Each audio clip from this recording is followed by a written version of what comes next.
G'day and welcome to this Christmas Day special of Speedway The Inside Dirt. We hope you're having an awesome Christmas day, Christmas morning. You're fed, you're watered, everything. I'm well hydrated. We've got plenty of presents still to give out here. We hope you're enjoying yours. But in the meantime, we've got the best footage from the season so far, the 2019-2020 season, from the Speedway The Inside Dirt team. At Palmy Speedway, it's a rugby ground during the winter, so there's only one way to get it to a speedway track. So let's go and see Puck and his team of workers and watch it from rugby to speedway. Let's get the show on the road.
So there we saw it, Puck and his team of workers, and you even got a sneaky footage shot of Bruce Robertson hard at work putting the track together. How cool is that? But now we get into the racing, and it's the first stock car feature of the 2019-2020 season at the Robertson Holden International Speedway. Our Holden Colorado pace chute pulls off, and we go green. A great start there by the 223 right here, Robertson from the outside, straight to the pole line. Straight to the lead, Kyle Rowe. He biffs a Rotorua car out of the way. That's Sam Geyser. And it's right here, Robinson leading them. Oh, he gets it all crossed up. Two-wheeler. And he gets it going again. We've got a red, we've got one up and over. Hamish McLeod. And Mooney will get the white flag with one to go. He gives Prescott the hurry up out the way. The right front's come off the 54 from Stratford.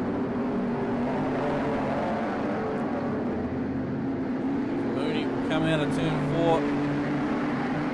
As Myers spins out. Prescott, and this time Mooney. Look at this, a slide dive. Oh. And it's Luke Myers who takes the win. Luke Myers in the 15P car. Oh, that would have hurt. Feature race win goes to the 6V of Dion Mooney after a very interesting finish as we saw there with the 15P of Luke Myers in second place. Royden Winstanley, 82p in third. It's Kane Dittmer, 93p in fourth. Justin Hutchby, down from Huntley, 88h in fifth place. And Caelan Mooney, with his dad winning the race. Caelan Mooney finishes in sixth place in his first season of stock cars. What a feature that was. One of the closest finishes ever at the Robertson Holden International Speedway. And a man you'll see feature quite a bit in this episode, Dion Mooney, took out that first race win. Now though, it's down Puki Puki Road in Orua Downs. It's Rees Race Cars Open Day.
What a setup out at Rees Race Cars, and thanks to Pete for letting us out there. But now it's to one of Pete's mentors, the Robin Pratt Memorial, a man who, as I say, mentored Peter Rees throughout the start of his stock car career. A man who then Pete went on to win the memorial title for him 7 times.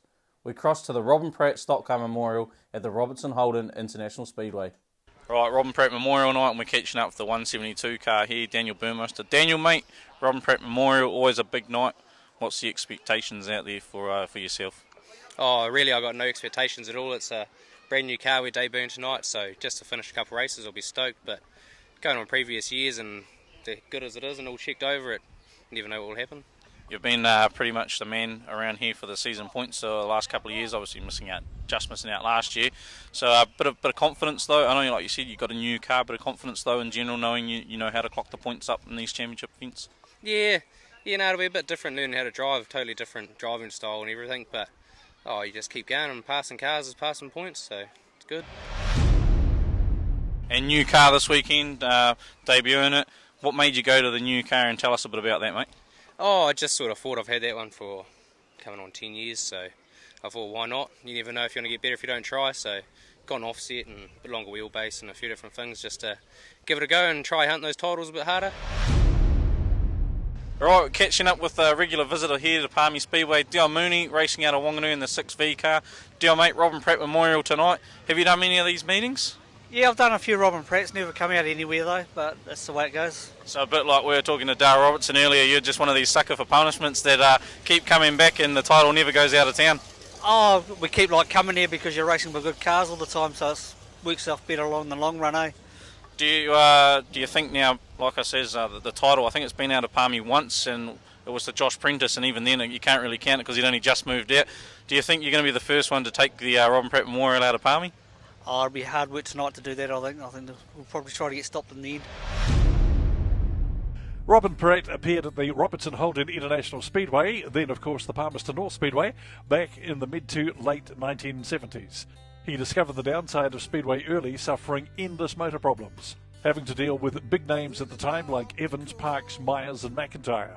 In 1988 he got a little more serious about his cars, buying an ex-Paul Demansa car and running under Main Freight sponsorship. A variety of colours followed, but retaining the 21P number. He lived for Speedway. In his career, he was a two-time Manawa 2 champion, a West Coast champion, and top points for Manawa 2. His life was running his stock car with his wife Trish. At the fateful meeting in 2000, he passed the white flag on his final lap and in the lead. He tangled with other cars in the race near the pit gate and suffered a fatal heart attack. His brother David approached the then promoters, Spike Richardson and Scott Myers, about a memorial race series in Robin's honour. The first memorial was run in 2001 with Peter Rees taking out the first one. In subsequent years, Peter was to win it 7 times, with other drivers Graham Ward, Wayne Norris, Gary Davis and Darrell Wallace, all previous winners of this title. Right, Sam Prescott's off pole by himself. The 75 underway. Andrew Carroll in behind in the 55. And Cameron Renwick, the 76 rounding outside. He goes, here comes Royden Winstanley, the 82 into third. Your defending champion. And we got Jaden Hall round on the start-finish line, the 153. Good start there from Winstanley in the 82 car. Slotted it into second spot now. Just goes up the inside of Renwick. Still Prescott leading. He threw it into the corner pretty hard there. The 75. Still Sam Prescott leading it from Cameron Renwick. As we say that, Prescott goes wide in 4 and Renwick into the lead. And look at this. Winstanley gets tangled up with Myers. And Myers is up and over. McLeod's involved in that. Back on his Lucas wheels. Hayes involved. And look at this. What a Greg mess. Eden's involved as well. What did Scafie and Crompton say? The track is blocked. The track is blocked.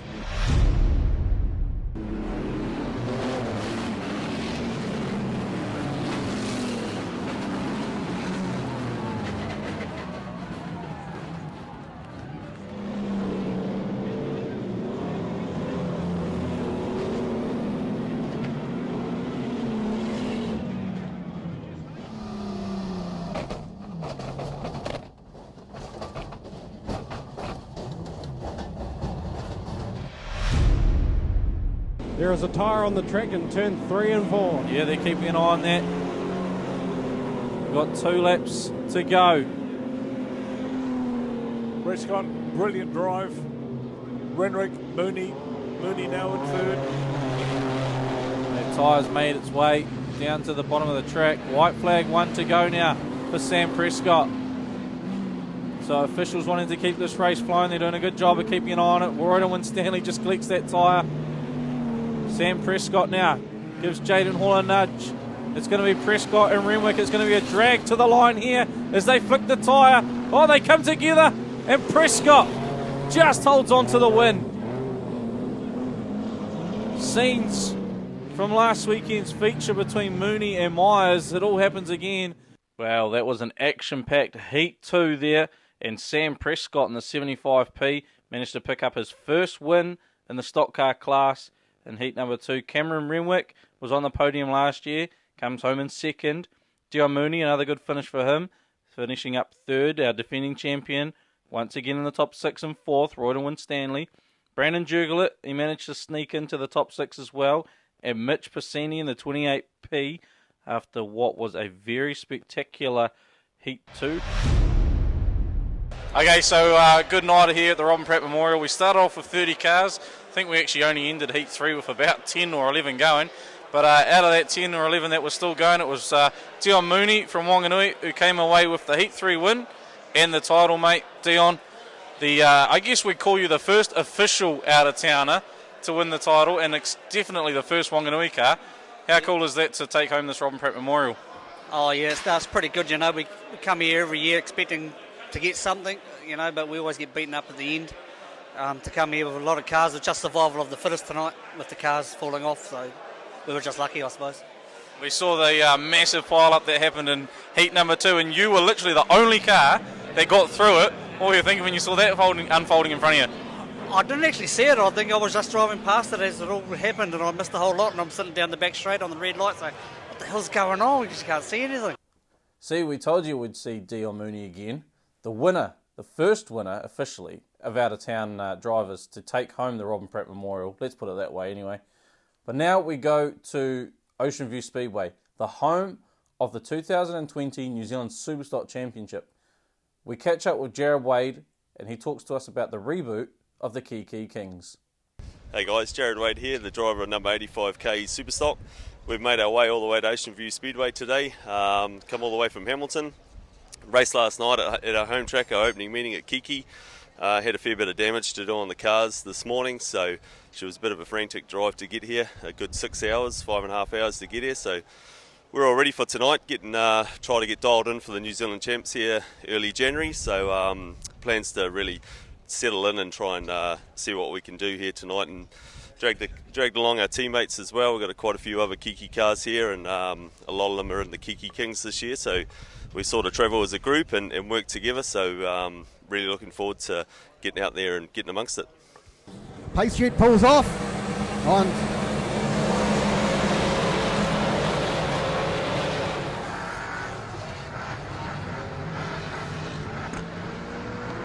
Let's just listen to that beautiful sound as they pull away. It's Gary Davis leads from 58, Stefan Roygard. Dykstra in the wall and one, not getting 85, going. Jared Wade, 33, Logan Sharp. Oh, the 28 cars in the wall. Bit of steam coming from the front of that. Graham Barr starting to move forward, so it's 26, Mitch Vickery. Watch for 2NZ, Peter Rees coming from back in the field.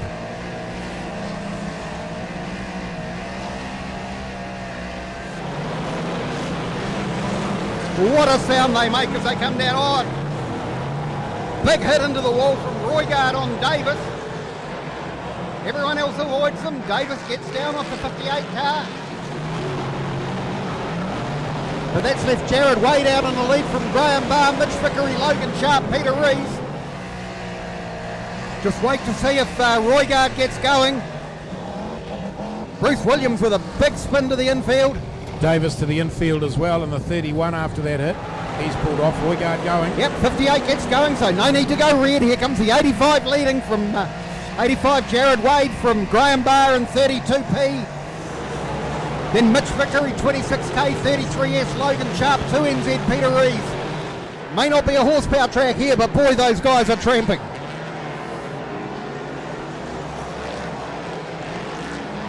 On Barr spins.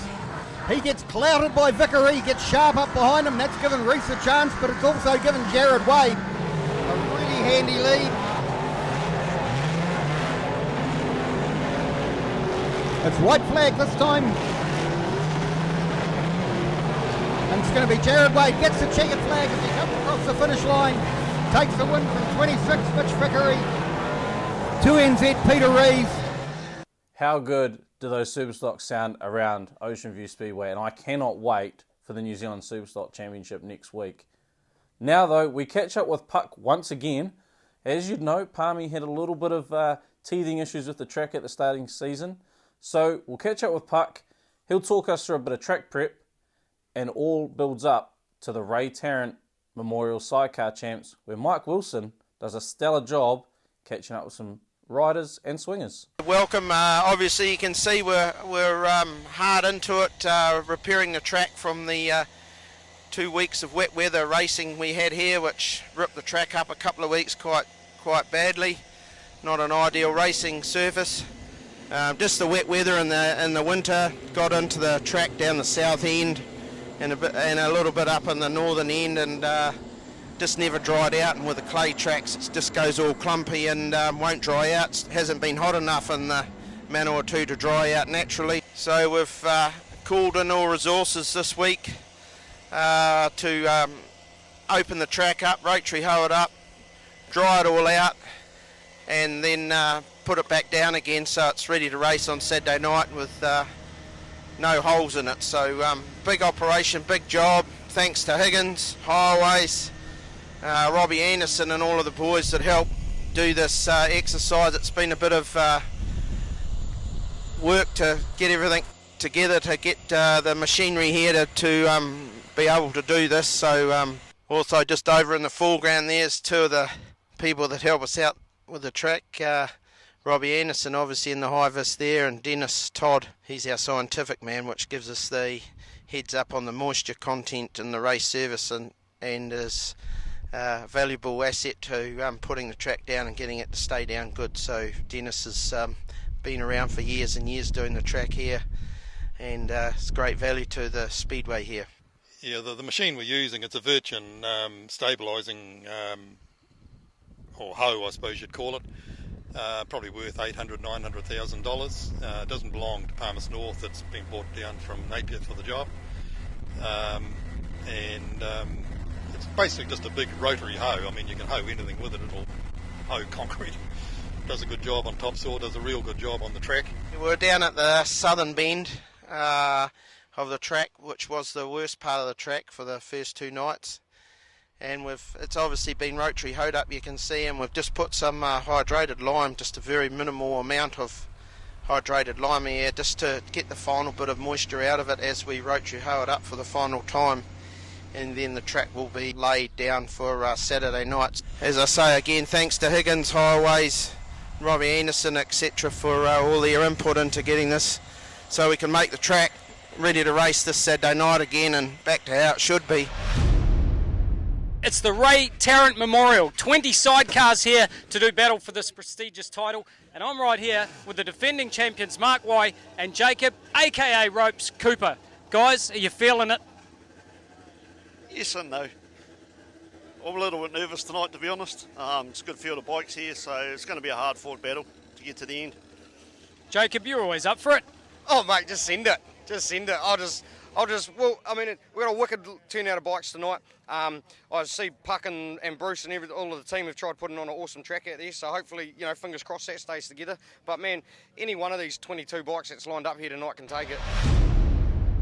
To line up for the start for heat number 3, 39 on the inside, Buchanan and Ogilvie, and grid number 5, the 10 of West and Morton. Last bike in is the 39, Buchanan and Ogilvie. So experienced, so much Australian experience for this pairing. Here we go, the revs will come up. Heat number 3, who's going to make the start to turn 1? Again, it's the middle. Horse has made a good start, but Buchanan's done it on the inside.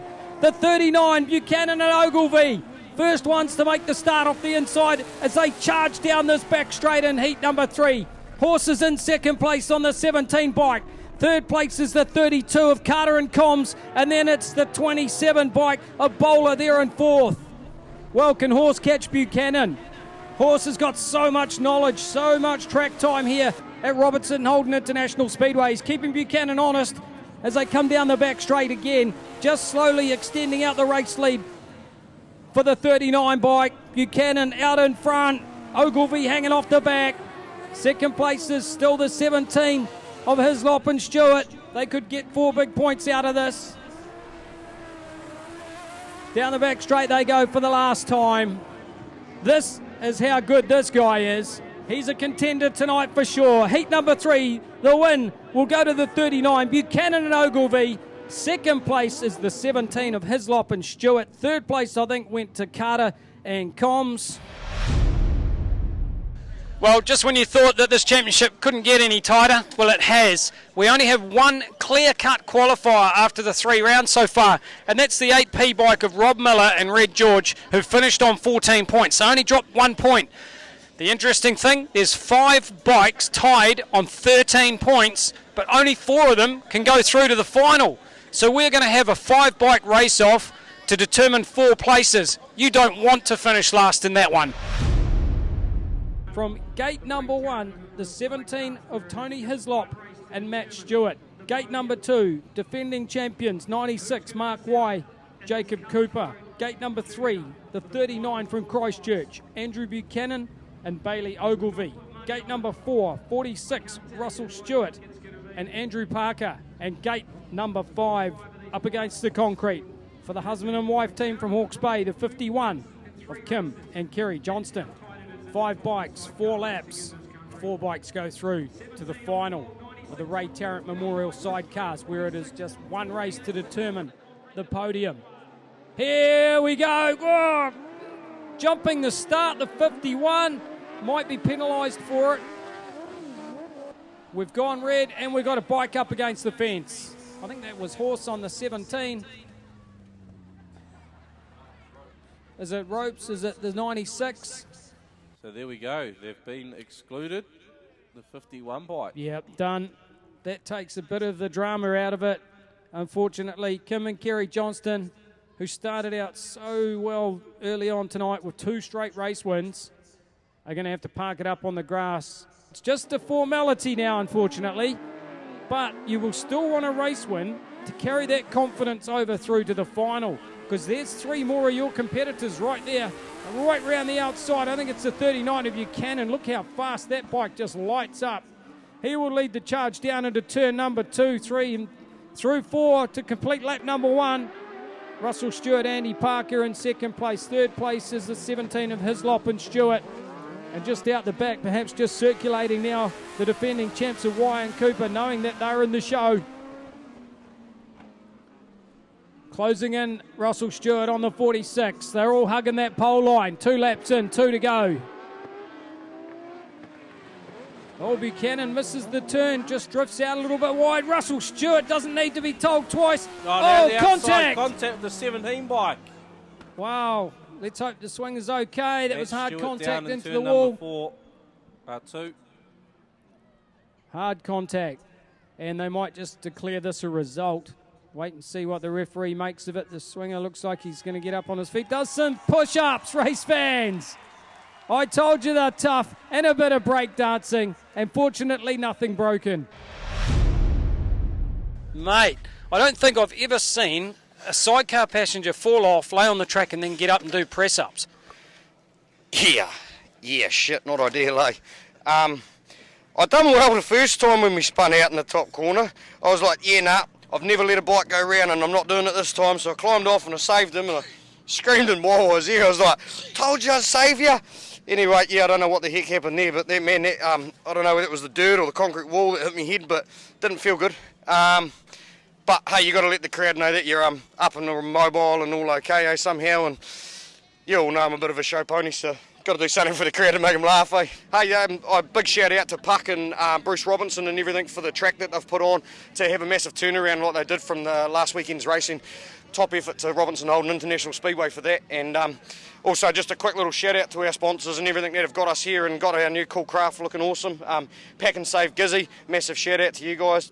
DMR Recycling and City Honda, massive thanks to you Oh, all. hey, how crazy is that Jacob Cooper?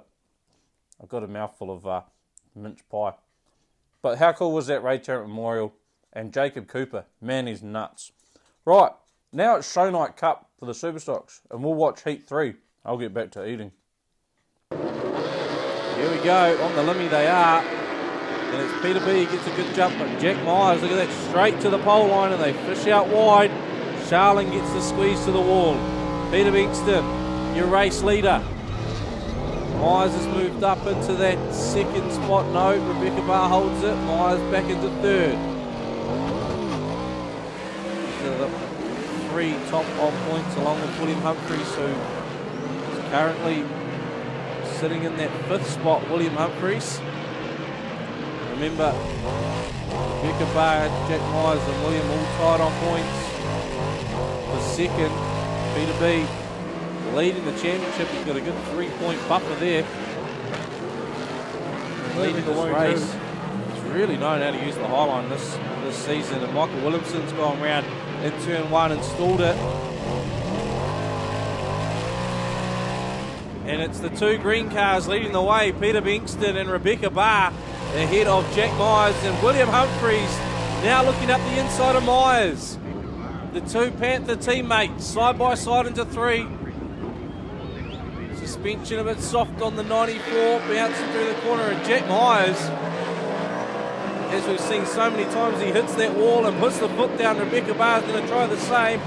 Myers elevates himself into second, and Barr loses another spot to Humphries. Oh, she goes in hard. We saw William Humphries go in hard too. Oh, and the Humphries Racing, he's got the lights on the wing. The aerofoil was lit it up. Just like the superstars of the UK, Watch that 94 as he comes around. Crowd, have a good look at that. He's got the LED strips down the aerofoil. How cool is that, David? That's different. That's the surprise we've all been waiting for. I've been looking forward to seeing that all night. That's the first. So out in front though, still Bankston leading the way ahead of Jack Myers. Rebecca Barr doing a great job holding off William Humphreys. Then we go back to Graham Barr. Last week it was Graham Barr topping the Lucas Oil Series. This week it's going to be Rebecca's turn on the podium if she can hold off William Humphreys. She's got 2 laps to do it. Bankston still leading it, nice and comfortably too. Pulling away as well. Jack Myers, the 88 in second. And I'm going to be picking that Rebecca Barr. Oh, as I say it a bit too soon. Here comes William Humphreys up the inside. It's going to be a drag race out of 4. He climbs over the bonnet. William Humphreys almost goes over. Graham Barr moves up now into 3rd spot. William Humphreys has got into 4th. Didn't slow Rebecca down much though. I'll tell you what though, it's enough for William to pick up 3rd in the championship as Peter Bankston crosses the line and will take out the Show Night Cup. Jack Myers in 2nd and 2nd overall. Graham Barr in 3rd. William Humphreys in 4th. Well, Superstock Show Night Cup and the ugly duckling of Peter Bankston, well the car that is, was back on top and taking out the honours. Good to see Jack Myers feature after having a season off, and the debut of William Humphreys. Picked up 3rd, but a little bit of controversy. So we're going to go to the Humphreys workshop and talk to William all about it.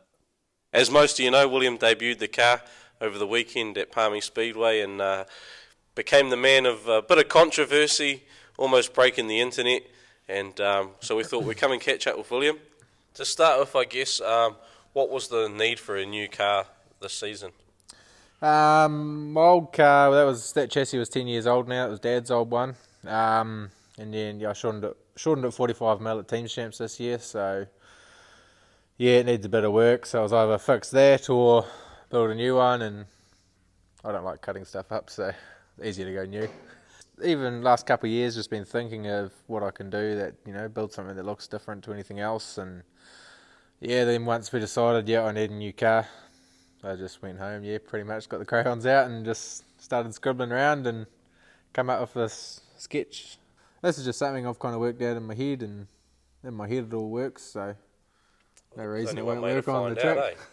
Right, let's get into the controversy side of things, mate. You raced Saturday night in Palmy, 2nd November, and you got green sheeted that morning, yeah? Yeah, we got green sheeted that morning, so that was okay. Yeah, we got screwed and aired, and everyone seemed to be pretty happy at that point, and we got out there for race 1, and it was good.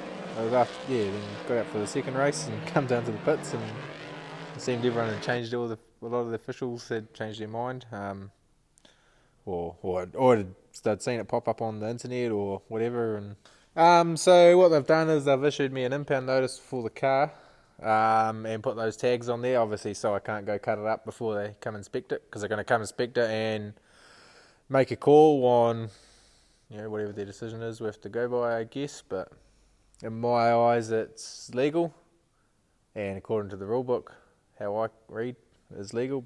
Something different happens each time, something different comes out. Same thing with Rees and all that, they brought out these different cars, and there was a lot of stink when those come out, and now they're all good and everyone loves them. Okay, so these bars here, essentially, it's one big bar, isn't it? It starts at this point here, straight up, round the back, and comes back down, isn't it? Yeah, it's one piece the whole way around the back of the car. So yeah, it's not an extra welded on piece at the front, it's the actual roll cage starting there. Like I've had engineers reports done on it, and it actually comes in at least 4 times stronger than a normal roll cage. So I feel pretty comfortable sitting in this car at the moment. It's definitely, according to the computer results, it's definitely a lot stronger. But the main thing with that I thought was, we're racing that many cars now, and everyone's that quick.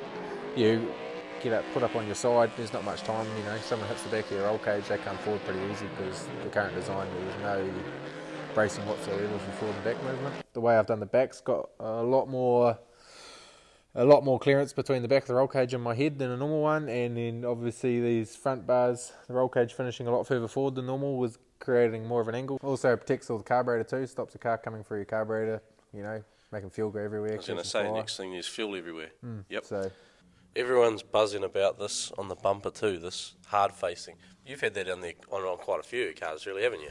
yeah, well, it just stops you wearing your bumper corners out, and otherwise you go around the wall once and the bumper corner's completely gone. So yeah, we just put a bit of hard facing weld on the corner, and that stuff handles them in rock buckets at quarries, so I'm sure it will handle us scraping around the wall and just saves everything. And the choice to go with no body, easy choice, or just, you know, what's the go there?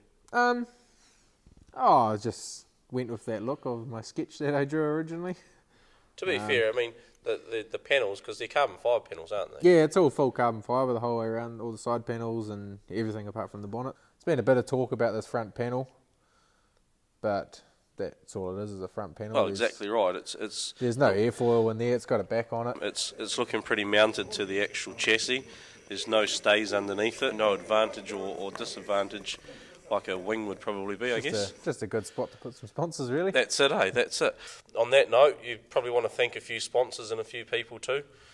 Yeah, just all my crew, all my sponsors, you know, everyone who's helped out over the build, and yeah, we couldn't have done it without you guys, and yeah, it was good to get it there, and yeah, pretty stoked.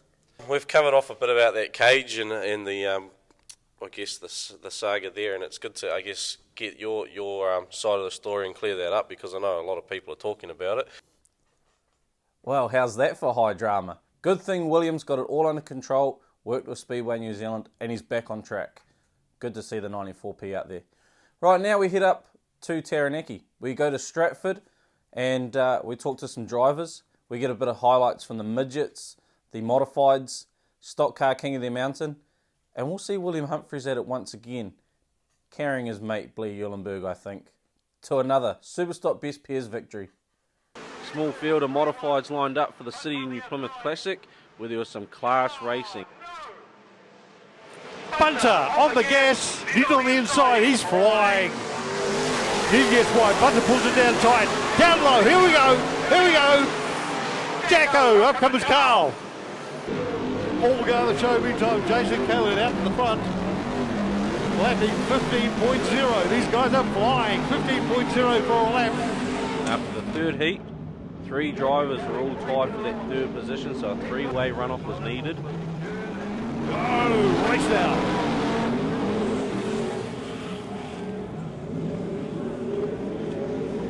Bunter on the inside of Jason. Bunter lights it up down the backside. Oh, Jason comes crunching back on the inside. Drives right through the inside. Bunter tries to crisscross him again. Jason 2 out of 2, 3, he's still third.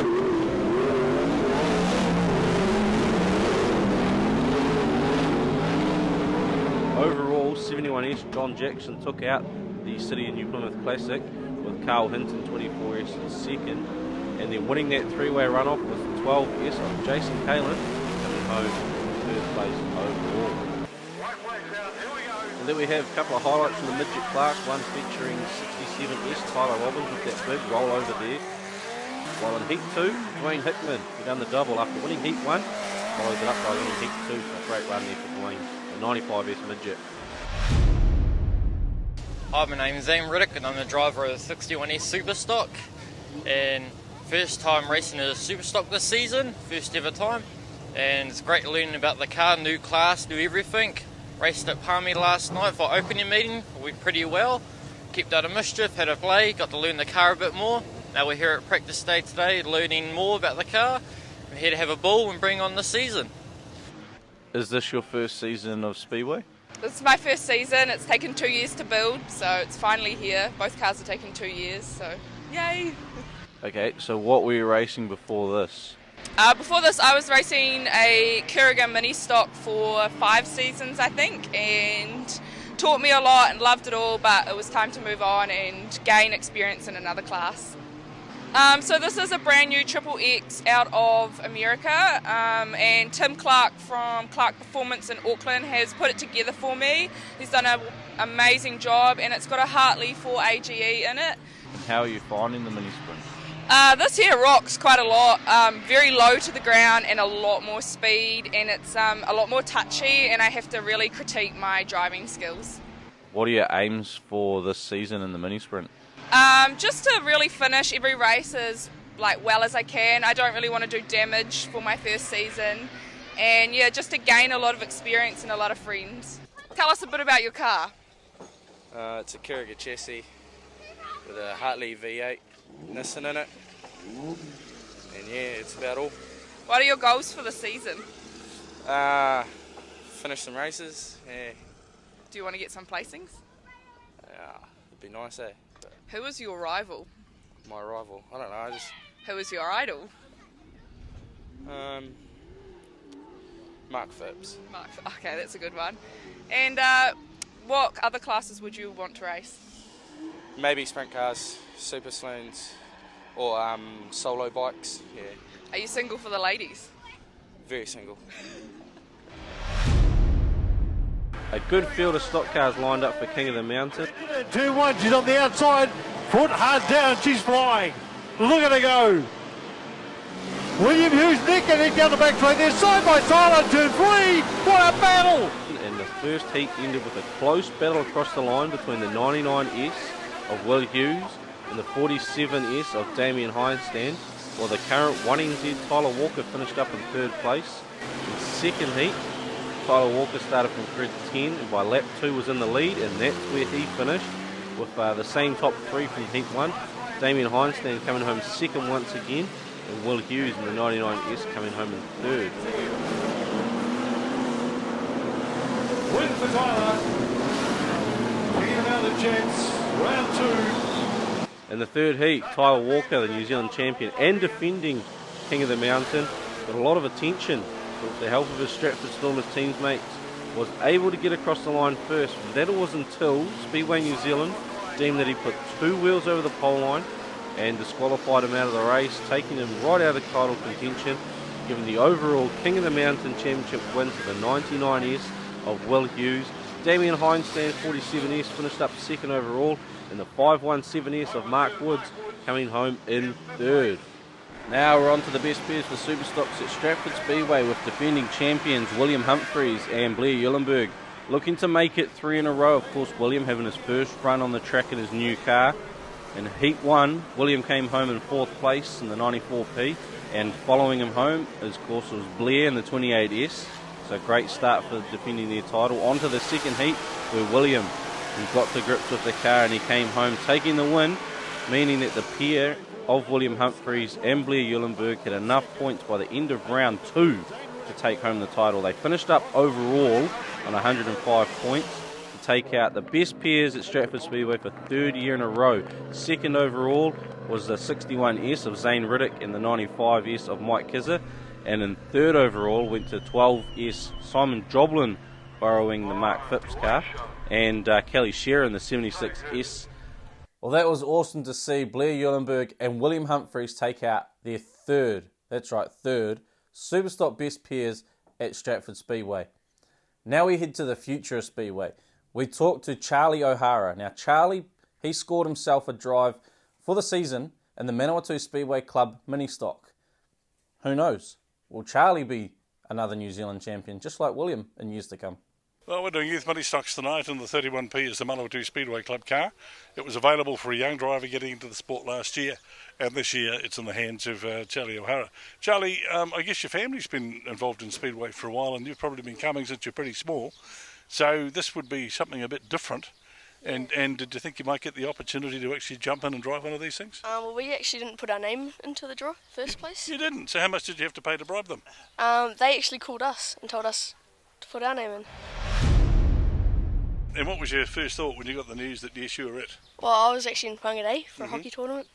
So I was jumping around, pretty much screaming in Whangarei Boys High Hostel. Dad's got it on video. Going a bit crazy, eh? A little bit.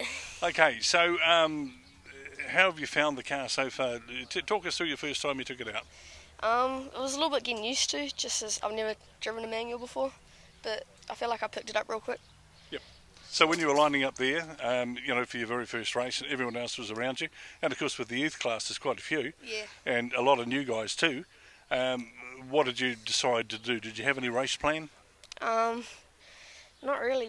Just drive and have fun. Just drive and have fun. So were you sort of sticking to the pole line, or were you going out a bit further? Yeah, I was quite slow the first race. I realised that, seeing videos, and I kind of knew that I had to pick up my speed. How many races have you done so far?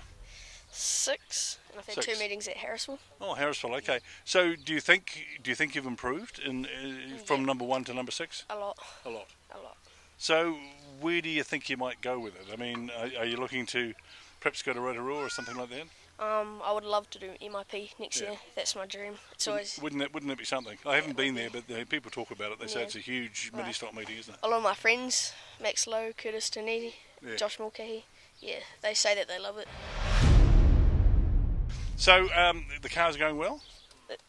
I don't really care. I just love a car anyway. You just jump into the car and go whether it goes or not. So are you putting some effort into looking after it? We've had a couple of late nights. Yep. Out with Blake Barnett and Wally Barnett. Have you had any damage?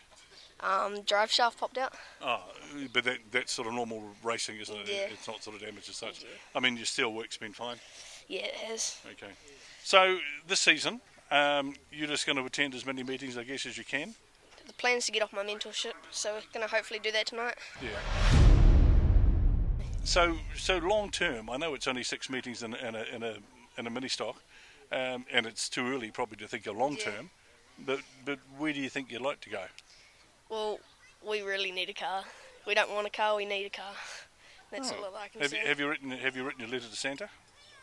No, my birthday present and my Christmas present was my helmet. Oh, okay. Yep. Well, you've got to start somewhere, don't you? Yeah. So now I think you have to write your letter to Santa and just see whether you might slip a mini stock into the sleigh. The back of the sleigh would be cool. Yeah. And then, are you looking to perhaps go further into another class in the years to come? Well, I really want to race midgets when I get older. Yeah, isn't that something? Yeah, I think that'd be a handful, wouldn't it? I just love the adrenaline in them. Yeah, and particularly when you get a lot of them. Yeah, it is. The racing's real close, isn't it? I've never been to Western Springs either. Oh, well, you have to get up there and have a look. That's fantastic. Well, good on you, Charlie, and all the best for the rest of the season. Now, though, still in Palmy, and we're catching up with some midget car drivers, or as Santa likes to put it, elves. You know, little elves. And it's the first time in many years that Palmy Speedway's had midgets contracted to them. So let's go to trackside and catch up with the drivers and watch a bit of racing. Well, 4P is Kerry Brocklebank. How much time in the midget, Kerry? This is my second meeting, and first time at my home track. So how do you compare it with what you used to? It's got quite a lot more power, and it's quite a lot looser. So it's got to learn to control the power smoothly. What made you decide to move into one of these? Just sort of change class for a change. I still got my mini sprint and I'll still run it as well. Yep. So I'll be running both classes. Mate, what was what influenced you in going to the midget?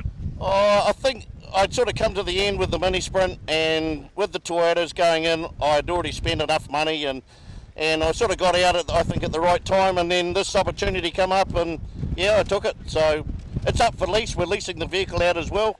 So anybody that wants to have a drive in a midget, they can do that as well. So, yeah. How many laps have you done in a midget? I'll tell you when I get out the gate. So this is 0 time? 0 time. 0 time. Where do you think the big difference is going to be? Probably without the wing. It'll be a bit slower in the corners, a lot faster down the straight. But no, I'll get to grips with it. A couple of laps, hopefully we'll get in the groove. And we get set for the first midget race of the season here at Palmy Speedway. Brought to you by A Parts Ford and Mazda. Over 10 laps we go. Green McGill. Great jump in the 93. Throws it in hard into turn 1 and 2. That's what we want to see. Then we got the 6S rider behind him, Neville Thompson. Here comes the Necki Nitro car in third place as they hit turn 3 and 4. Hickman up the inside now, looking for that 4th spot. And the 24S will be the third place car of Williams out of Stratford. Go back to Hickman, the 95 car. JD Hickman Castrol car there, this 95S. Still Carl McGill leading, sliding it through to turn 1 and 2. God, I miss these days. Ben Hoos pulls to the infield in the 74 car. Carl McGill's flying there, isn't he? Oh, he definitely is. He's got Hickman in behind him now, though. This is the real battle going to heat up. Hickman will find a way through. If anyone can find a way, he'll find it. He probably knows that the guy in front of him had no lot of time in one of these.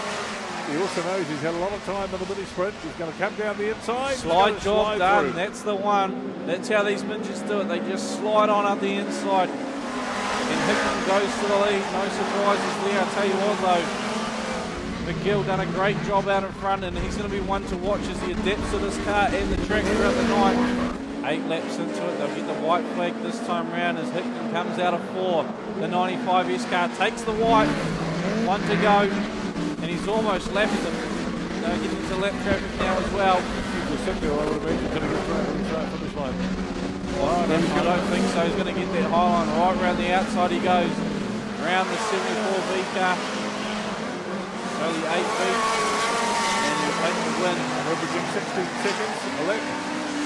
That record is 14.8 by Zach Dahm, the American.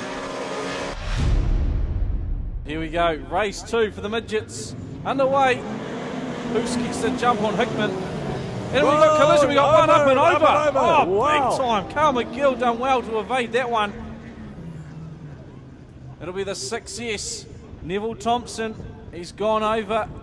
He actually collected the 11 of Ricky Paul as well on his way through.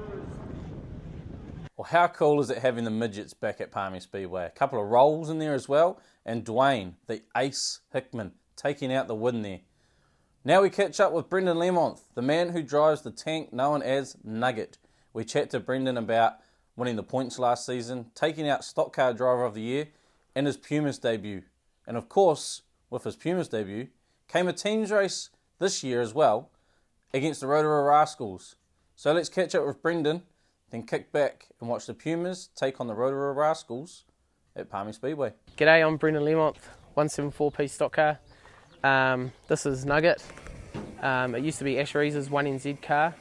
Last season we managed to pick up the season points, which was pretty cool. It was our first season contracting to Palmy. Last season we decided to step it up big time with our maintenance and the amount of hours in the shed, and it obviously paid off. We also won Best Presented, which we put a lot of effort into, and we got Stock Car Driver of the Year. We also made the Pumas and got second at New Zealand teams and third at Peterbarry's. Going into the 2019-20 season, I would like to go back-to-back in the season points and definitely like to win Best Presented. I'd love to have my name on the Robin Pratt. I know Trish very well, and I think that would, out of all the trophies that can be won in Palmy, I would personally like that one on my mantelpiece for a while. But we got fourth last year by 1 point. Got two. It was a 41 car field, and we got second, and then we were running in fourth. Got a flat right rear, and that dropped us 6 spots. And then we got second in the last race, so we got 2 seconds in the 41 car field. It wasn't too bad, but we came away with the win on the points that night on finals night, so we didn't go away empty-handed. But I would like to win the Robin Pratt very much, big time. So I knew I won the points on finals night. I knew I hadn't won the Robin Pratt because of my second heat. I didn't have quite enough points.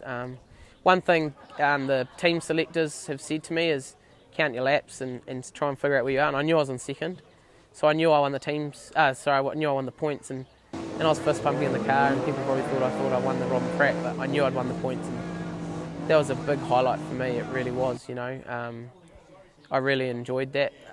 Another big highlight is in Wellington, I started on grid 28 and we got second in a race.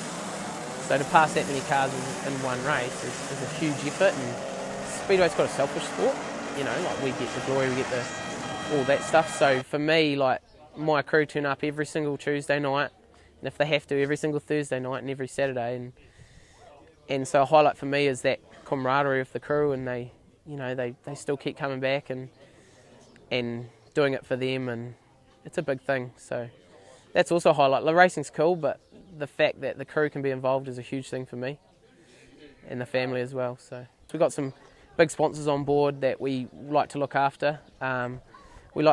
Basically every one of our sponsors helps us race, and in any way.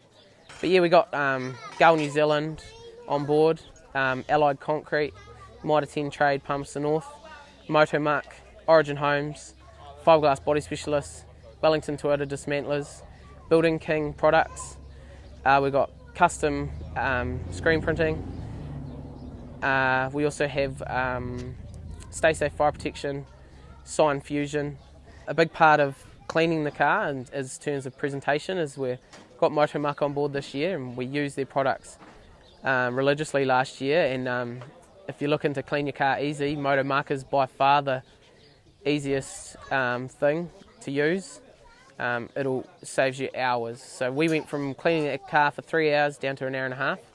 And you know, the car looks pretty amazing, and that came down to the guys that painted it and supplied the paint. So the paint is supplied by Complete Paints in Palmerston North here, Dave and his team there, and then Brent Tanidi from Advanced Panel and Paint painted the car, and we think it came up, you know, pretty good. We're really happy with how it's come out, and obviously the motor's done by Nelson and Brian Hartley, and got a little bit more out of it, and we're really looking forward to this season, and we'll see how we can get going and go and wreck it, I suppose. Right, the pace chute comes off. 10 laps, a stock car teams race. We go green. Burmeister gets away, and it'll be the 5.35. Aaron Powell on debut for the Rascals. Off he goes as well. Keegan Orr's going to hold up. Brendan Lermont and Cameron Renwick. So Burmeister leads it from Powell. Then we go back. Keegan Orr holding up. Lermont and Renwick. Then we got the 8.53. That'll be Shannon Orr. Oh, look at this big shot there from Orr. And Kyle Lamb goes up the side of Orr. Shannon Orr, that is. Burmie's still leading at the 1.72. We've got Brandon Juglet in the wall as Lermont takes a big shot at the 3.58. James Clifton. And Kyle Lamb goes in as well. Serves him up. Brandon Juglet fires up now. Burmeister drives on straight through Steve Gray. Tell you what, the Pumas are putting in some demi in this race. The 1.72, Daniel Burmeister leading the charge. Keegan Orr, he'll be sitting in second. Looks like the Pumas now have lost the lead, the 5.35. Aaron Powell is the lead car for the Rotorua Rascals. Brendan Lermont, he's chasing him down. He's going to have to stop though, because Burmeister is your second place car. Keegan Orr in third. Oh, we've lost Kyle Lamb. Aaron Powell still your lead car, the 5.35 out of Rotorua. Lermont's hunting him down. I think he's trying to attack in the form of defence, because Burmeister is the lead Puma now. Juglet's got the leader held up. This is what we want for the Pumas. Burmeister around the outside and into the lead. So the 1.72 is your lead car for the Rascals. They've got to do something here. 7.25, right in the back of the 2.72. 3.53 now. Steve Gray. As Lermont goes round. So Renwick has to get rid of Steve Gray. Burmeister's going to get the white flag this time round. 1 to go for the Pumas. The new look Pumas up against the Rotorua Rascals. And Daniel Burmeister's going to have pretty much a clear track in front of him. He's got Brendan Lermont running shotgun. The only car that could get them, no, it's not going to be back on track in time. So Daniel Burmeister will come across the line and give the Palmerston North Pumas victory up against the Rotorua Rascals. Here we are with a successful Pumas manager, Ian Parfitt, winning the first of 2 home and away challenges this year for the Pumas versus the Rascals. Ian, as I say, you took the win, and you must be pretty happy with that result. Yeah, certainly are. You know, we're a team of a couple of young guys having basically their first team race, plus a few of the other ones that were in the team in Stratford. And hey, you know, they put everything on the line tonight out there. They hit hard, read the race, and yeah, they come away with a win. Well, that was a very happy Palmerston North Pumas manager, Ian Parfitt, after they took out that win against the Rotorua Rascals. Now, though, it's time for a bit of Superstock action, and we go in-car with Rebecca Barr. She has been on fire this season. And watch her battle it out with Peter Rees. Interesting to see if Rebecca can get away, get a good start and get away, and just see how much speed she's got on that car tonight. Oh, well, I mean, she pulled away from Graham Barr, and here we go. We'll soon find out because Rebecca Barr's in the lead, but Peter Rees straight into it. The 2NZ car, of course. Now to Gisborne, giving Shane Davis the hurry up. They're both to the wall. She's a bit wet out there. Beck slides it into turn 1. Peter Rees riding behind. Shane Davis, Michael Williamson, Ethan Rees, James Malia. We've got Ian Penn going round, and Gary Davis back on the starter motor. Off he goes. Darren Quirks spun up as well as Zach West slows it up enough to not make too much contact, but either way, she's going to have a go at Peter Rees as well. Dan Pole's on the infield as well, the 371, and Bex is holding off Peter Rees, that's for sure. He got past her. Oh, Malia's gone round, the 99. Whoop. Ian Penn goes round again, second lap in a row. So Rebecca Barr still holding off. Peter Rees actually got past her, but she took the lead back. Oh, she back. Malia moved, but he stalled it again. Bex leading the way, 3 laps down, ahead of Peter Rees. Oh, they're going to cut in because Zach West is stuck out wide now. The 24C car up against the wall.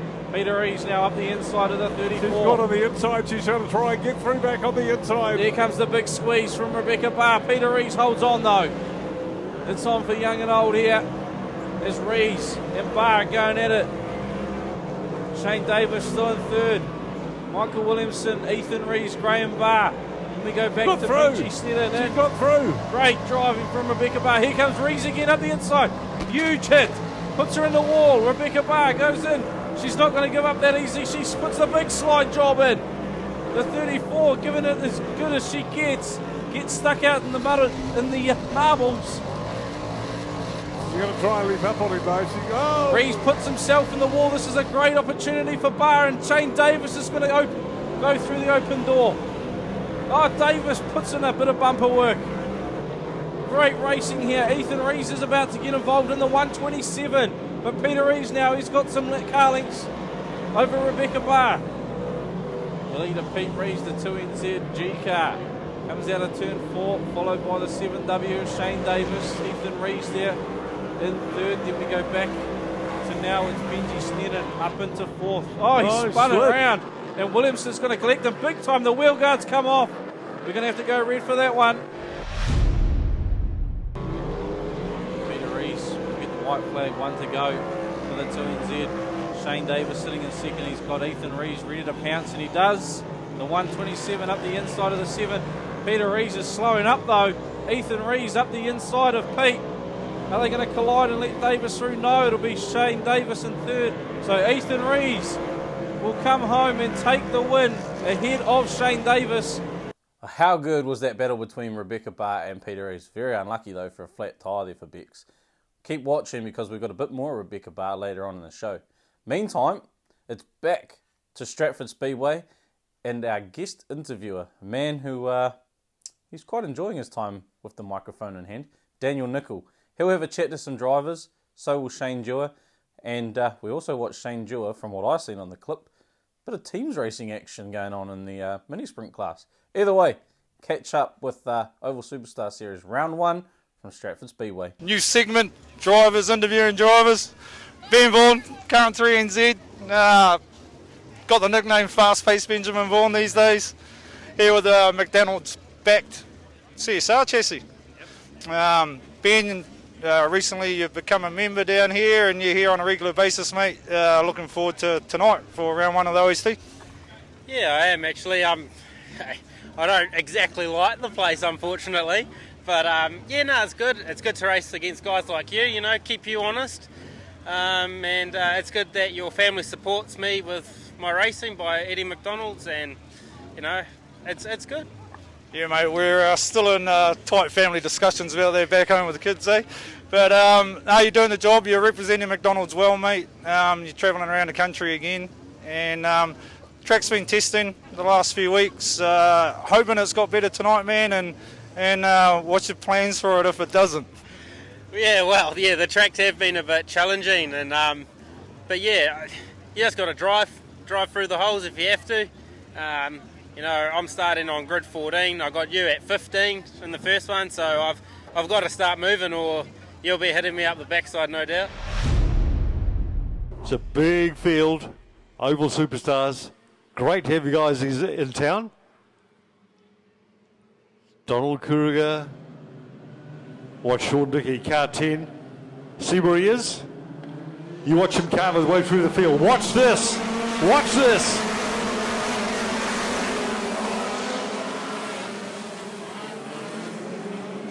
Oh, no! End for end up there. That's a hell of a rollover.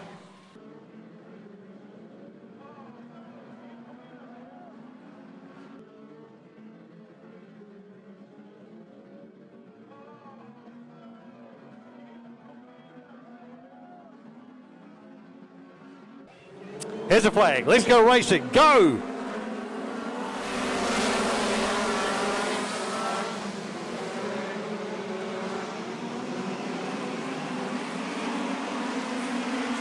Sean Dickey, look at him go, number 10.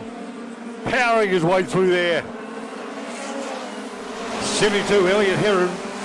Running second place behind 73. Aaron Sowery. Oh, look! What a move, Elliot pulls down the back straight. Elliot Heron in the lead. 88, Conrad Hall still second place. 38, Donald Kuriger. Donald's running third. Bailey Betts 4. Oval Superstars on the pack. Sean Dickey, number 10. So fast, that guy. Comes in behind Donald Kuriger, tries for an inside. Oh, yeah! Gets out wide, bit of a touch, but doesn't slow him down. Loses at one place, and behind Bailey Betts. Takes it right back, look at that. Smacks it right back. Wow! Brilliant. Sean Dickey. White flag, last lap for the Mooney Sprints.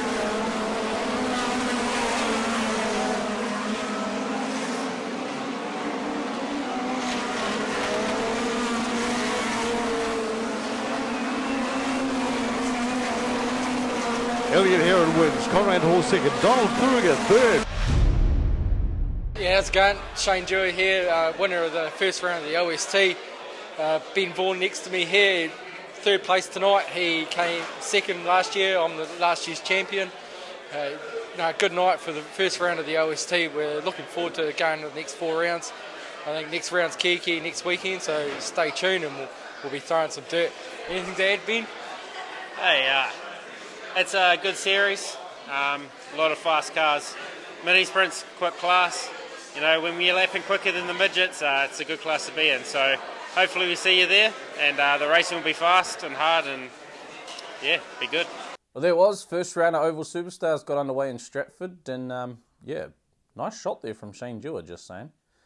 Maybe he could be eligible for the Panthers, who are taking on the Auckland All-Stars in our next segment, including the first female driver for the Palmerston North Panthers, Rebecca Barr.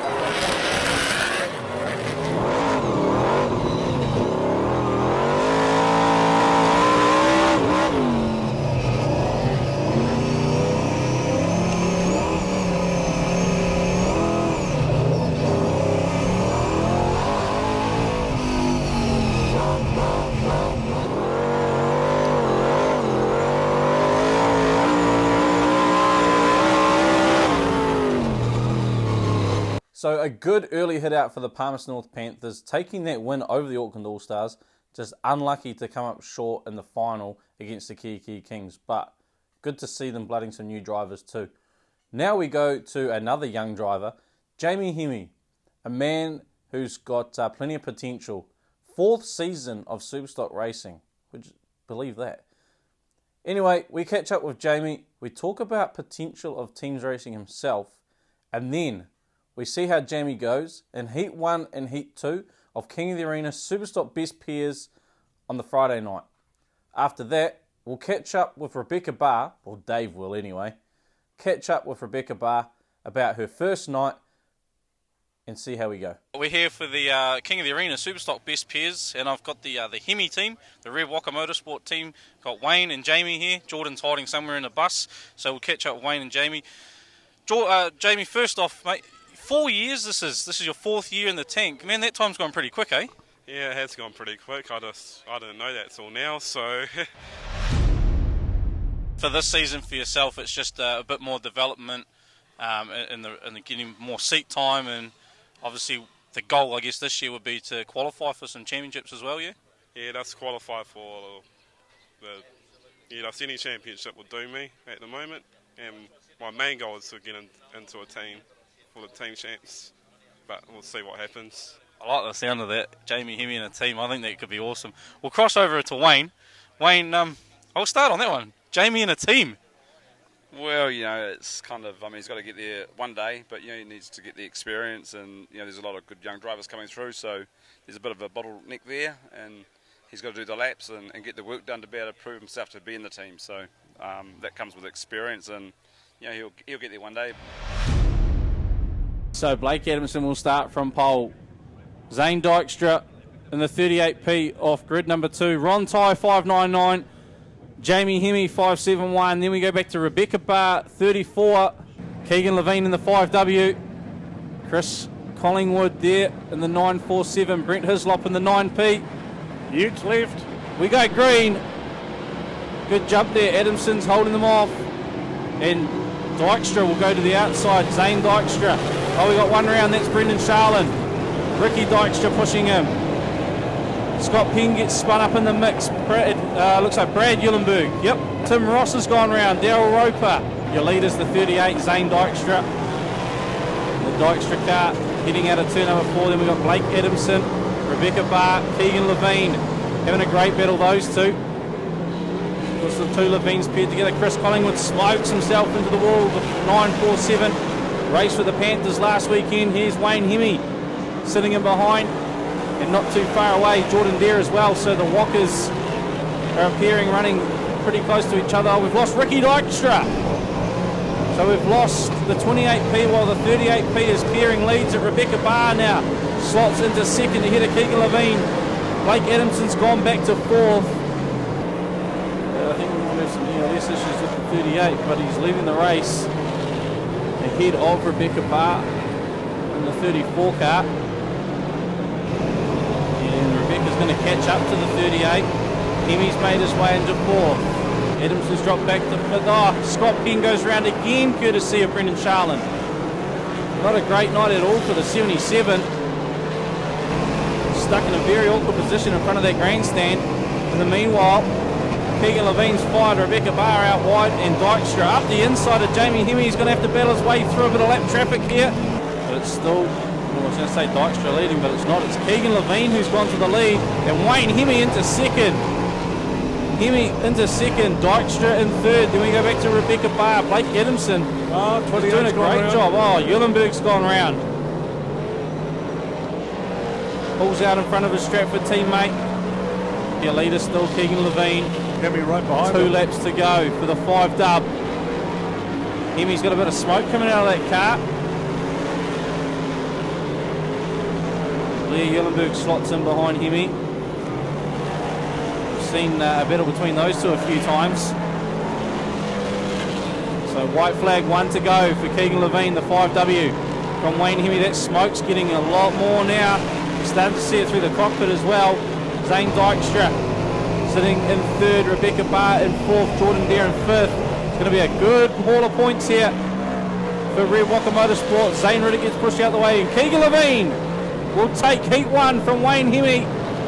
Heat 1 of the Auto Interiors Superstock Best Pairs King of the Arena done, and it's 5W Keegan Levine that takes the win from a very smoky 591P Wayne Hemi. 3rd to Zane Dykstra, the 38P. 4th, 34P Rebecca Barr. 5th, the 581P of Jordan Dare. And 6th, 9P, it's Brett Hislop. Very impressed with Rebecca tonight. I was impressed a couple of weeks ago, but she keeps the wood hard in. If Yeah, good to see Pickard out there as well after his pairing 99 of Blake Adamson having a great run. And speaking of Blake Adamson, there he is, the 99 from Stratford. Very short stint in youth mini stocks, a couple of meetings in adults and into a super stock. Looks like the Ute will leave at any time. Like now. Andrew McKenna with green flag. We've gone green. Yeah, and Ricky Dykstra this time leading us away in the 28. So it was Zane in the first heat, Ricky now. Look at this, round the outside, Clive Elliott takes the lead. Graham Barr pushing his way through. Ethan Levine, he's going to get stuck out wide. Make sure the cars don't slide up into him in that wet track down there in turn 3. Holds it in the 4th spot. So, Ricky Dykstra leads in the 28 from Graham Barr. Ethan Levine and Clive Elliott battling it out. Wayne Moss, Peter Exton, Darryl Wallace with 3 gorges in a row. Oh, we had a 38. Oh, Levine's gone round. Levine's gone round in the 46. Graham Barr, your race leader, crosses the line now. 32. Won the 32 car. Ricky Dykstra still in second. Ahead of Clive Elliott, Wayne Moss, Peter Exton, Darryl Wallace, the 557, Lee Gillenberg in the 28. Beltop right behind him and Ross behind him. Collingwood in the 947, so a couple of Rees Spanks as well. It's almost like the chassis are running in formation here, David. They are, aren't they?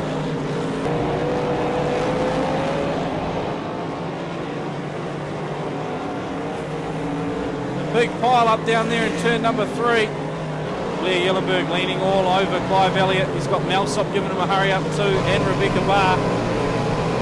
I'll tell you what, the Barr team are going to be a fair few points ahead after this heat is Rebecca Barr. Look at it, she shoots right up the inside of about 3 cars out of turn 4, and now she's going to climb up Yellenberg.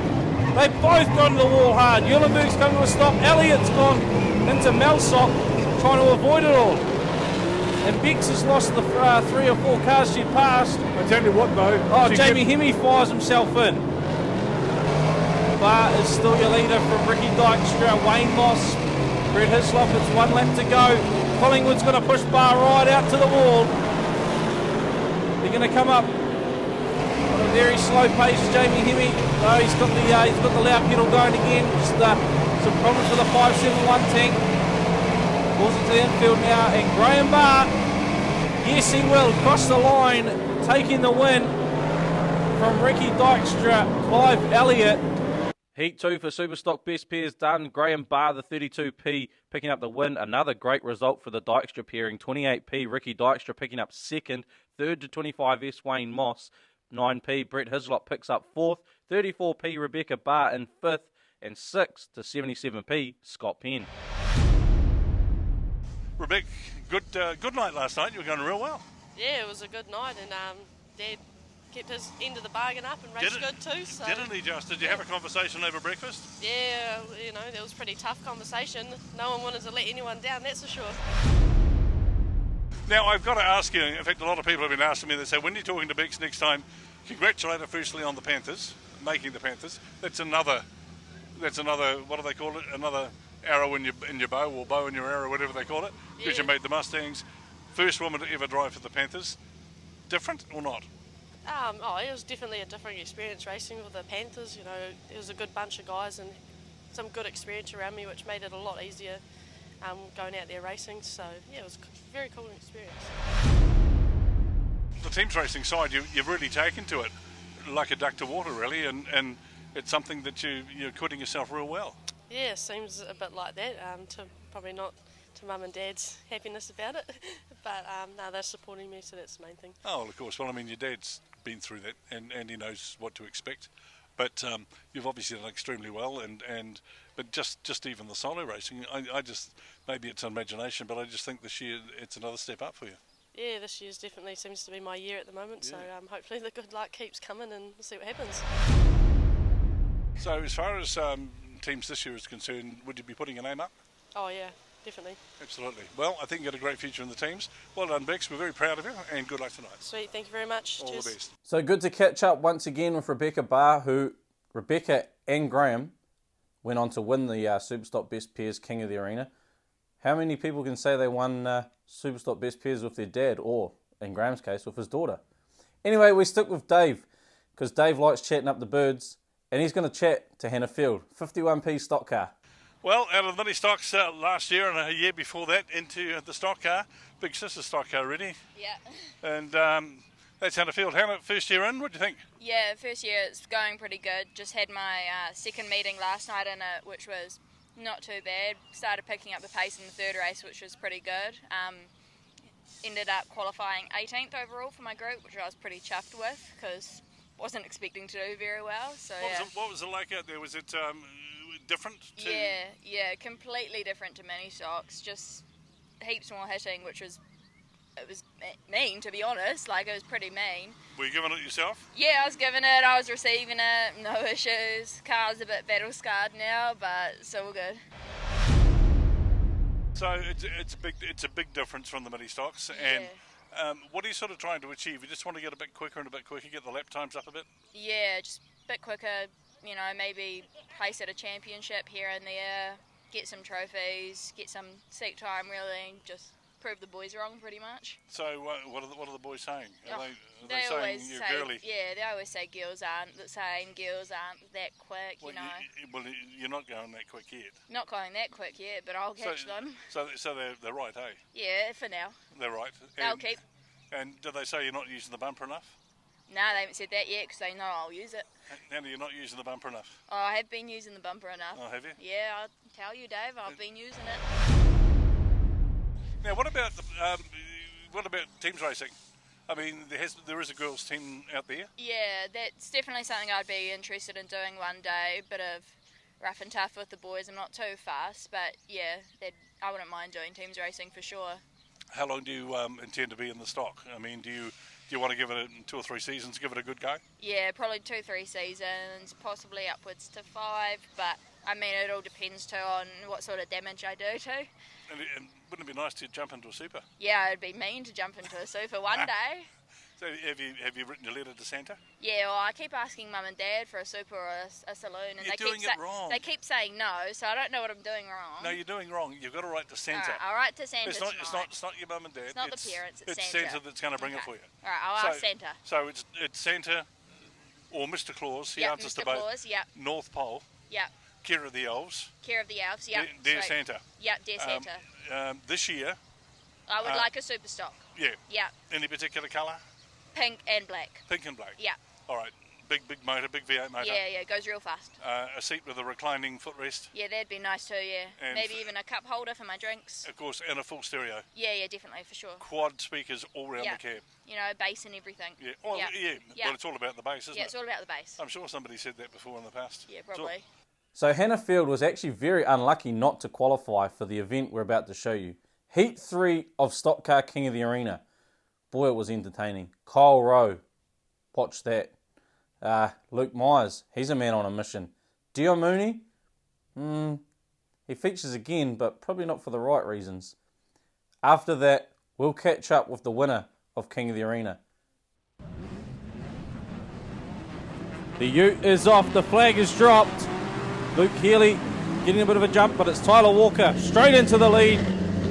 And straight away we've got cars on the brakes. Regan Penn into Royden Winstanley. Oh, Winstanley stuck outside Penn. Taylor Lamb trying to block Penn, and Winstanley gets stuck in it as well. He's underway now, the 82. We got one up and over, big time, Kyle Rowe. Wow. 79. Holy hecker.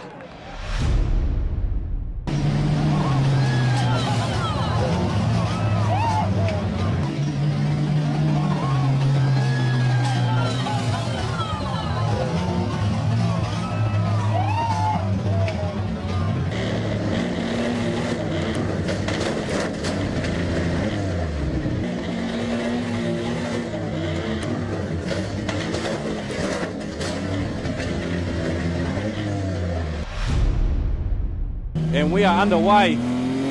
Tyler Walker's your race leader. Oh, Dion Mooney's got problems. The 6V. He missed the gear. He's underway now, though. And look at this. Is Brandon Juglet going to have a go at him? Oh. Brandon Juglet. He went to have a go at Dion Mooney. Wasn't to be. We got one in the wall. We got one up and Carol Pajewski again. Either way though, we go back to Tyler Walker as your race leader ahead of Josh Prentice. Lucas Hay, Blair Lockett, Jaden Hall, Luke Myers, Joshua Trott, Tony Whelans, Dylan Ashton, Dion Mooney is in there. Holtham, he's almost a lap down now. The 317. Oh, and look at that, Tyler Walker. Mooney's up the wall. Mooney is up the wall, and Luke Myers has got him. Will he get him over? How's that? Good enough. One of the Dion Mooney sponsors. I think he's going over. Well, Luke Myers is trying to get out there. Their wings have actually attached. Oh, he's hooked. Their wings have attached, otherwise Mooney was going over. He's hung up on the wall. We're underway again. Your leader is Tyler Walker, the 1NZ. Myers is waiting for someone. Bryce Jensen, is he going to have a dive there? Winstanley, no. Maybe he is. He is. He had a crack at the 82. 82's gone round. Hit the wall. He grabs the gear and off he goes. Oh, there goes. There goes Myers. Myers is after Prentice. So Luke Myers has made his intentions clear on Prentice. As Bryce Jensen's running shotgun for the 5 dub. We got Huggies in the wall in front of the grandstand. Oh, Byron Rowland taking out. That'll be Lockett. Luke Myers is taking up a bit of running. Now he's slowing up. He's working out what his Puma Jensen's gone round. Bryce Jensen's gone round. Here we go. Lamb takes Tyler Walker to the wall, and Prentice has gone to the lead of the race. He's got Luke Myers in front of him now. Holtham's having a crack at Myers. Yes, he is. He's helping Prentice. Myers has got them both stuck behind him. Prentice has gone to the infield. Jensen now is going to go into bat for Myers. For Prentice. Prentice scoots. There he is. A good quarter of the track away. Myers too focused on Jensen. Oh no, Winstanley fired up the inside. He had nowhere to go there. No, he had no. Jensen's going after Winstanley. Jensen's going after Winstanley. A bit of cat and mouse into the corner. And Winstanley comes out on that one. It's all on here. Well, Prentice is approaching Myers. Oh, Lamp hit a shot. Prentice has gone round. So Prentice has gone round. And that means 82 will be your race leader. Well, no. 82 was a lap down. So Jaden Hall is your race leader. Tyler Walker in second. Prentice is on 80. Winstanley's on 79. There's 1 point in it. Myers has to get Prentice. He has to get the 5W. He can't. Winstanley now. Winstanley has to pass another car, but there's no one in front of him to pass. He's a lap down on the 135. The only way to stop Prentice from winning is to stop him, because Winstanley's still a point behind. It's not going to do it. Well, Myers has passed the finish line. Prentice is going to come through. Hall will take the win. A great win for the 135, but here's your King of the Arena champion, the 5W, Josh Prentice. Provisional all, of course. It's still going on. Winstanley will finish up second overall. King of the Arena winner, Josh Prentice, the 5W, mate. Turn this around. Let's have a gaze at this too. $5,000. That's got to set you up pretty good for the season, or part of it anyway. Let's be fair. Oh, it's just going to take a lot of pressure off with the New Zealand Supers coming up, and the GP next week, and the World 240s and Superstock teams. You know, we can make sure we've got good rubber and heaps of fuel to carry on with these big events. So, it's all good. And at the end of the day, if I didn't win, I was still going to be happy. You know, you qualify. Once you qualify, that's the biggest achievement, and then anything after that's a bonus. And I kind of wanted it. I've won the Robin Pratt, I've won the Manual 2s, and yeah, this just really topped it off. You know, I've been racing the Super Stock this year, so I haven't really done the stock car, and I really wanted to do it this weekend. And after last night, the way the car was performing, I didn't really think it would happen, but it's real stoked to be able to take the win tonight.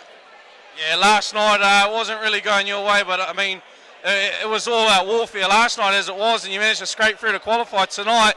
it was like Josh Prentice of old. I think I do remember the Man or Two title you ran here without no one touching it. It was a little bit different tonight though, wasn't it? Heat 3, it was all on, and it was even some people that you don't expect got you, but hey, it was awesome.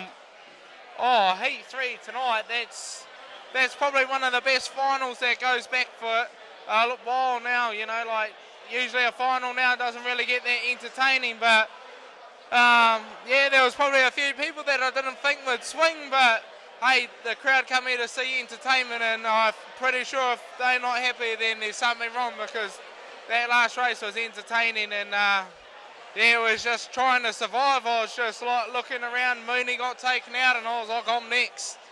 And but thankfully, my club mate, we were only 2 of us, but we went to war together, and yeah, we managed to take on Palmy, and we've come out on top. So it's good for our club. I was going to say, you had one club mate out there, Bryce Jensen. Did you guys have a bit of a chat before the race, or does it just flow, or did Bryce just do what he wanted to do? Oh, we had a talk, but at the end of the day, we're on the same page as you just go out there and do what you want to do, but our club's really growing at the moment, especially with our stock car team, and we're all starting to work together, and I think like to win New Zealand teams and that, like events like this, when you're working together, it's only growing our team to be stronger. And a young fella like Jensen, he's new to our young guns team, but like nights like to this is how you get respect, and he's certainly earning it this year. We know you're a humble guy. Firstly, obviously you want to thank a few sponsors. We got Steve's Appliances. They're new sponsor to Speedway, so that's cool to get a bit of recognition for them out in the event. But you've got your own you probably want to thank as well. Yeah, like Steve's Appliances, the Man or Two Speedway Club Committee, the track, you know. Putting an event on like this, it was going to be a risky one, you know, with Christmas coming up, with titles coming up, whether you're going to get the cars, but you guys managed to track the cars. You got South Island cars here, you got them from Huntly, Rotorua. You know, you guys have done all the work, and it's really paid off, and I'm pretty sure that this event's probably going to maybe go as big as the New Zealand champs, and you know, like you say, without my sponsors this year, you know, we're trying to run 2 cars, and you know, we've got to get results to keep the sponsors happy. So it's real good, and without them, and especially my crew this weekend, they've worked tirelessly. You know, it's not just about me. I just steer it really and tell them what I want to do, but everyone behind the scenes is doing all the work, and that's the bit where it pays off, you know. Well, there you have it. A man who's clocked many laps around Palmy Speedway, now racing out of Wellington, and now the king of the arena, Josh Prentice. Humble guy to interview. Anyway, we've gone from the winner to someone who qualified through the repechage, had a pretty alright first heat, and then decided to put herself on his side for the next 2. It's Carol Pajewski out of Stratford. Big thanks to all my sponsors, and definitely to my mum and dad. My mum and dad put a lot of time and money into my cars, and yeah, and to the boys that have helped me this weekend. It's been fucking awesome. Like, you can't swear. You know what? I really don't care right now. I'm so thankful to everyone that's helped me over the weekend. It's been awesome. It's had its roller coaster moments. Yeah. Well, that was Carol Pajewski. And also to note, Carol Pajewski went on to qualify for the North Island Stock Car Champs at Kiki a couple of weeks ago. Good on you. Right now, though, it's to the epic Heat 3 of the New Zealand Superstock Grand Prix at Robertson Holden International Speedway in Palmy. And keep an eye out for 88p Jack Myers and even 8p of Scott Myers. They're up to something. Peter Rees does win the title. He picks up the Grand Slam. That is the New Zealand Superstock title, the North Islands, the Grand Prix, the 240s, and we are going green. Heat 3 underway, and look at that. As we said, the smooth run here from Simon Johnson and Jason Long. Banks it out wide. The 1NZ looking for the slingshot. Look at how Robertson collects Scott Myers, and he gets collected himself. So the 89 dub already has problems. Jack Myers is cruising the pole line. What's he up to? The 88B. Looks at the gear and he's underway again. He's sitting on the pole line. Here it goes, Peter Rees. In behind Jack Myers now on turn 2. 5 Mark Elliott's going to look for a way, and he's going to get stuck amongst this. He manages to get past Myers. Scott Joplin is racing with Peter Rees, being held up by Jack Myers. It's all on here. Get him now. Rees with that time. Scott Joplin, the race leader, ahead of the running Z of Jason Long. Myers back to the pole one, adjusting the mirrors. Simon's still in second. Sorry. Jack Myers has whipped up Jamie Hamilton now. So Myers is going to be the one who plays a part in it. Jack Myers, that is. The 8B. Winston's up. Winston's put himself up. He rode the ball very high in 4. He's had all that money. He's finished out. He's on there. He's put himself out. And Jack Myers gets the ball for that. Jamie Hamilton's gone round. Sean Pearson won't cut it off. Scott Joplin, your race leader. Ahead of Jason Long. Ahead of Keegan Levine now. Up in the third. And he's the provisional points leader as well. We've still got 3 on 61. Sean Pearson's pulling off in the 1-1-2. Jack Myers and Scott Myers. The Myers are getting into Peter Rees. Scotty's into it. We haven't seen this from Scotty since the days of the tank. How good is Scott Myers? It's all on here. It's Peter Rees and Jamie Hamilton to Scott Myers and Jack Myers. And Jack gets beat off by Rees. Still leading the race though. Scott look at a bugger for a big wind off. Oh, he disengaged the contact. It's all the Jack. And Rees gets out of that. Still Joplin leading it. Scott Joplin, 3 laps to go ahead of Jason Long. Taking the lead. Top points with Peter Rees. Peter Rees. It's provisionally top points with Keegan Levine.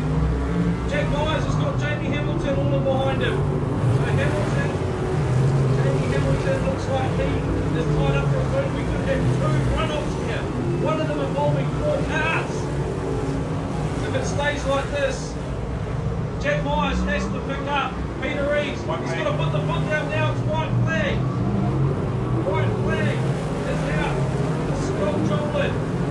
Jason Long in behind. Peter Rees, that's the man that got stopped. Keegan Levine has to make a last minute pass on Jason Long. He won't do it. Joplin takes the win. Scott Joplin from Jason Long. From Keegan Levine. Here we go. Peter Rees is going to come round and finish the race in 13th spot. And we've got a runoff. We've got 2 runoffs. Whoa, that was an awesome Heat 3. I'm going to catch my breath and I'm going to let Mike Wilson do a bit of talking because stuff's about to get interesting. Keegan, provisionally a runoff for the title with Peter Rees. Oh, pretty happy. Bring it on. That was a torrid 3rd heat race, only 15 cars finished. Yeah, no, it was pretty hectic.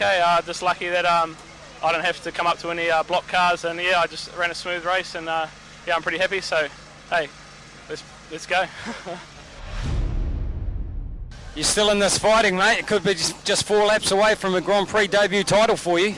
Yeah, pretty exciting, eh? But hey, top 3 guaranteed. So what happens now? Who cares? Top 3. Yeah, so it's confirmed there. It's not only the runoff for you for 1st and 2nd. We've got a 4-way runoff for 3rd place. That's how tight this championship was. It's been a good night, eh? And just happy for Josh Prentice to rip in the dub, and he's in the runoff for 3rd. So hey, man. Pete, you're still in it? Oh no. Shit, I thought, oh, we got rid of that race, I'm going to have a beer now. Nah, run off. You had some attention paid to you in that race. Yeah, I'm honoured. Yeah, good on them. The home track they're looking after, eh? It's a compliment, isn't it? It is. I enjoyed that race. Loved it. Good test for the car too. So just 4 laps away from perhaps your first GP crown? Oh, yeah. 1st or 2nd we're going to get. Doesn't really matter what, does it? Oh, come on. Just quietly, you know you want that number 1 spot. Oh, it'd be great. Yeah, don't get me wrong. But hey, Keegan's well deserved of it too, so best of luck to him. 4-car runoff for 3rd. It looks like they're trying to figure out where they're starting. Hang on a minute. Josh Prentice on pole. Jason Long from 2. Quinn Ryan from 3, and Jamie Hamilton from 4. Only one car to stand on the podium.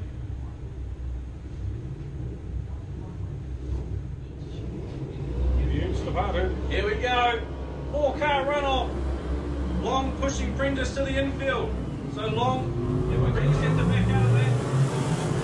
Long's going to drag race Hamilton. Hamilton, we know, has the speed. Oh, look at this. Long pushes Hamilton wide. I thought Prentice was about to take a dive. Quinn Ryan with a big punt on Josh Prentice. He takes Prentice to the wall. Doesn't work. Now Long's on the defence. Hamilton goes through. Josh Prentice is going to open the door. He takes a shot at Hamilton. So Hamilton's round. It's a 3-car race now. 3-car race, and Prentice now is going to play the defence. It's the Hawkeyes versus Josh Prentice. Prenty's on. Oh, Prenty puts Long in, and he keeps it straight. The 15W keeps it straight. Quinn Ryan now. Oh, Hamilton's going to start running as well. They're spread out now. Long's going to stop and wait. So Long will stop and wait. That will stop. Yep, see, Hamilton knows it's not for him. White flag 1 to go, and Long will guide Quinn Ryan to the checker. Josh Prentice, he almost took the wall on his own. And Jason Long guides Quinn Ryan to the checker flag. So Quinn Ryan will finish up 3rd at the New Zealand Superstock Grand Prix. This is it, the runoff for the title. Peter Rees starting from the pole position. Keegan Levine in the 5W. Starting from grid position 2. Winner takes the New Zealand Superstock Grand Prix, the first national title of the season for the Superstock class. Here we go. Revs are high, and the greens drop. Rees gets a jump on Levine and goes to the lead. Levine's going to try and chase him down. He's going to get better too, and he smokes up. Rees is sideways. Levine's facing the right way, and Levine's off and gone. Keegan Levine off and gone. The 5W. Oh, here we go. Rees is spun around now. They have to keep moving. Rees cannot stop, physically stop. He has to keep moving. Keegan Levine clocks up his first lap. Rees will have a couple of shots now, and Levine can just sit behind him. He's not going to though. So Keegan Levine on Peter Rees. Oh, he spins him again.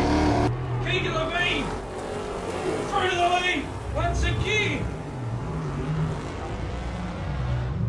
That left rear wheel cover on Peter Rees' car has finally become something that's affected him. We're cutting up that left rear, and Keegan Levine with 1 lap to go on his way to become North Island champion.